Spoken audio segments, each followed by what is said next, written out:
Well, actually, we have a very extensive fish health auditing and surveillance program. We have 3 fish health technicians, a fish health veterinarian. They develop a science-based program where they go out and audit 30 farms every quarter. And we've done a program like this originally with BC, now with federal government, since 2003. We sample between 600 and 800 fish a year that die on the farms. These are the fish that are most likely to have diseases of concern. And we test them for viruses that are of concern. We do histopathology examined by me, a board-certified veterinary pathologist. We do bacteriology. And throughout this, and this was brought forth of the Cohen Commission, we've done over 7,000 tests now for the ISA virus, and those have been consistently negative, no virus. So we can have quite a high deal of confidence that those fish are negative for virus. That work is ongoing.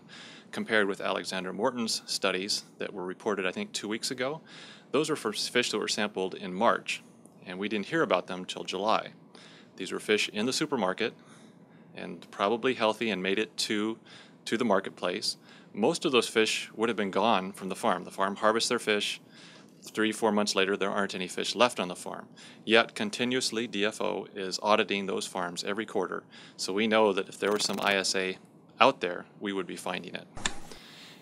If we were worried particularly about natural disease, we would have to shut down all international air travel.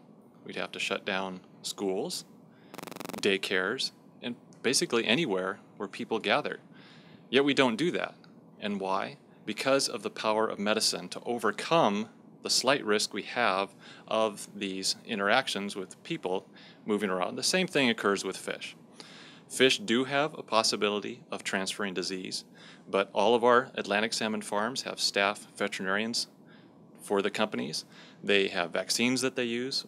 As I mentioned before, we monitor these fish through government programs that the fish farmers don't have an option for. So there are small numbers of diseases that occur on the farms, but it's actually fairly low prevalence. And another way to look at that is what's survival? On the fish farms, the farm fish are in the ocean for about 2 years. 90% of those fish that are put into the ocean will survive. Compare that with wild fish. After they're in the ocean for 2 years, only 10% of them survive even on a good year. And this is in areas that don't even have fish farms. The main difference is the farm fish have medical care. They have very good nutrition. They're protected from predators. So the wild fish, if they get a disease, as Alexandra said, they're likely to die. They have predators that eat them during every stage of their life. It's a tough life out there. You have a lot of freedom as a wild fish, but it's also a tough life when things are chasing you or diseases might get you. Current technology requires to be any type of commercially viable, you have to cram the fish in very, very tight. 2 or 3 times what the fish in the farm would be. The other thing that happens is that it's a very expensive as far as energy goes. And so if we're trying to be green, having natural things in the ocean, worried about the fish feces or any other things might be better than having to spend tremendous amount of monies on energy for pumps and filters and the types of things that have to go on land. Very likely both things will occur in the next few years. The intensive systems that are very expensive might be very popular near large population centers, but then you'll still have a demand for kind of lower tech things that go on out in the farms.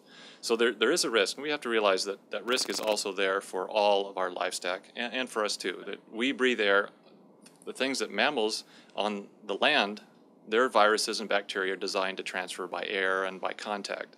Of course, the things in the water transfer by water. And so that kind of potential problem is there with any animal species.